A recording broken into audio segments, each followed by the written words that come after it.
Damage అయ్యి వింగ్షీల్డ్ దెబ్బతింటే అది వివిఐపీలను ట్రావెల్ తీసుకెళ్లడానికి అది అనువైనటువంటిది పరిస్థితులు లేవని అప్పటికప్పుడు ఆ హెలికాప్టర్ కూడా ఎనిక్కిపోతే రోడ్డు మార్గాల జగన్మోహన్ రెడ్డి గారు వెళ్ళినటువంటి ఘటనలు మనం చూసాం.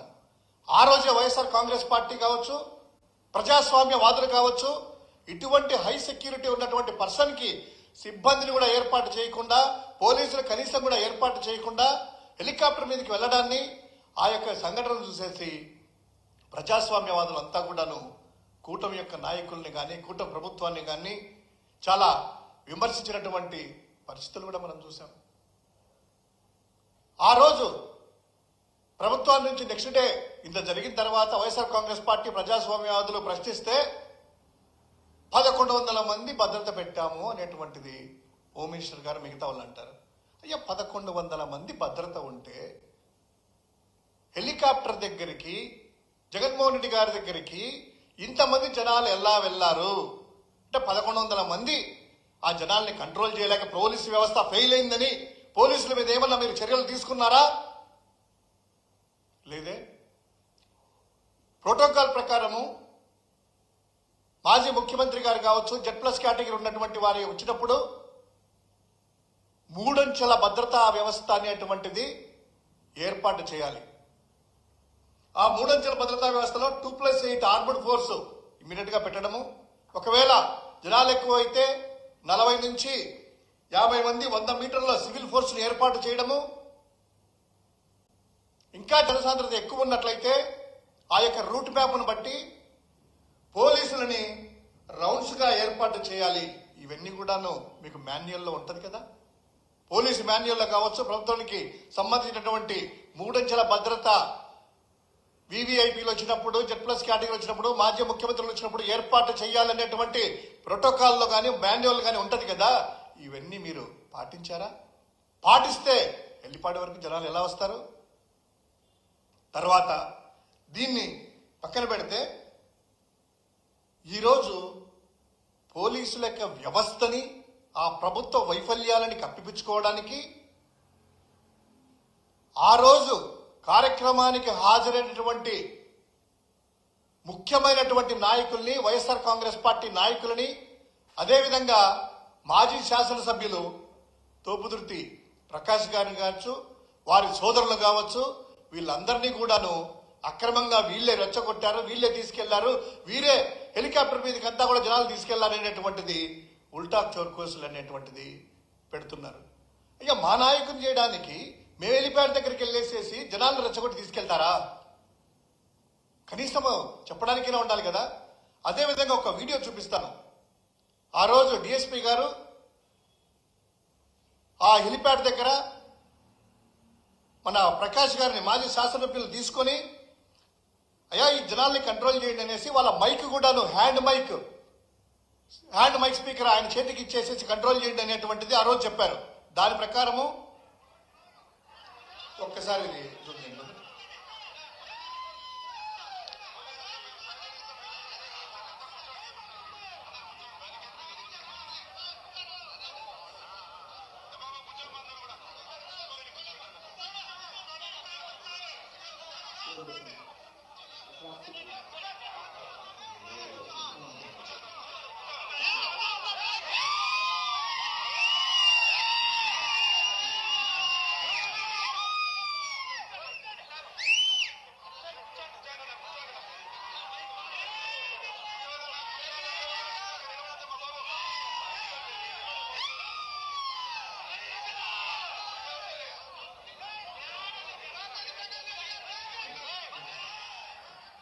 ఇది పోలీసు వారి మైక్, డిపార్ట్మెంట్ మైక్.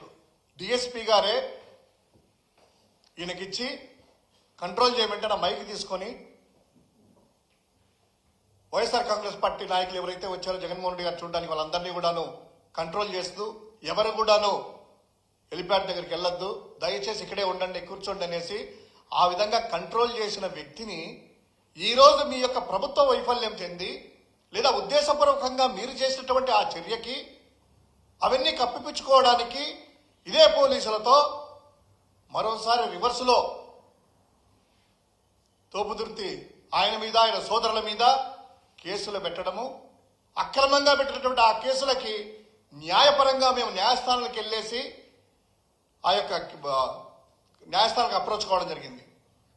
ఇప్పుడు ఆయన దొరకలేదు అది ఇది అని చెప్పి మిగతా వాళ్ళని కూడా బెదిరించడానికి ఈరోజు తెల్లవారుజాము నుంచి వారి అనుచరులని, ముఖ్యమైనటువంటి వైఎస్ఆర్ కాంగ్రెస్ పార్టీ నాయకులని, ఆ మండల నాయకులందరినీ కూడాను తీసుకెళ్లి అక్రమంగా అరెస్ట్ చేసి వాళ్ళని బెదిరిస్తూ ఏ విధంగా ఇబ్బందులు పెడతా ఉన్నారనేటువంటిది లైవ్ లో ఈరోజు మనం చూస్తా ఉన్నాం. ఇక్కడంతా కూడాను ఇంతటి దారుణమా? ఇదే రాప్తా నియోజకవర్గాన్ని చూసుకున్నట్లయితే 2019-24 మధ్యలో ఒక చిన్న సంఘటన కూడా జరగకుండా శాంతి భద్రతలను కాపాడుతూ ప్రజలందరికీ కూడాను స్వేచ్ఛా వాతావరణాన్ని ప్రసాదిస్తూ అటువంటి మంచి వాతావరణాన్ని క్రియేట్ చేస్తే, ఎప్పుడైతే కూటమి ప్రభుత్వం వచ్చిందో 2014-19 మధ్యలో ఉన్నటువంటి వాతావరణాన్ని ఈరోజు మరోసారి ఇంట్రొడ్యూస్ చేసి అణిచిపోయినటువంటి ఫ్యాక్షనిజాన్ని, అణిచిపోయినటువంటి రౌడీయిజాన్ని మళ్ళీ తలుపు తట్టి లేపుతూ మీరు చేసేటువంటి హింసకు పోలీసుల్ని, కొంతమంది పోలీసు వ్యక్తుల్ని ముందర పెట్టుకుని ఇవన్నీ చేస్తా ఉన్నారు. పోలీసులైనా కూడా ఒకసారి ఆలోచించాలి కదా.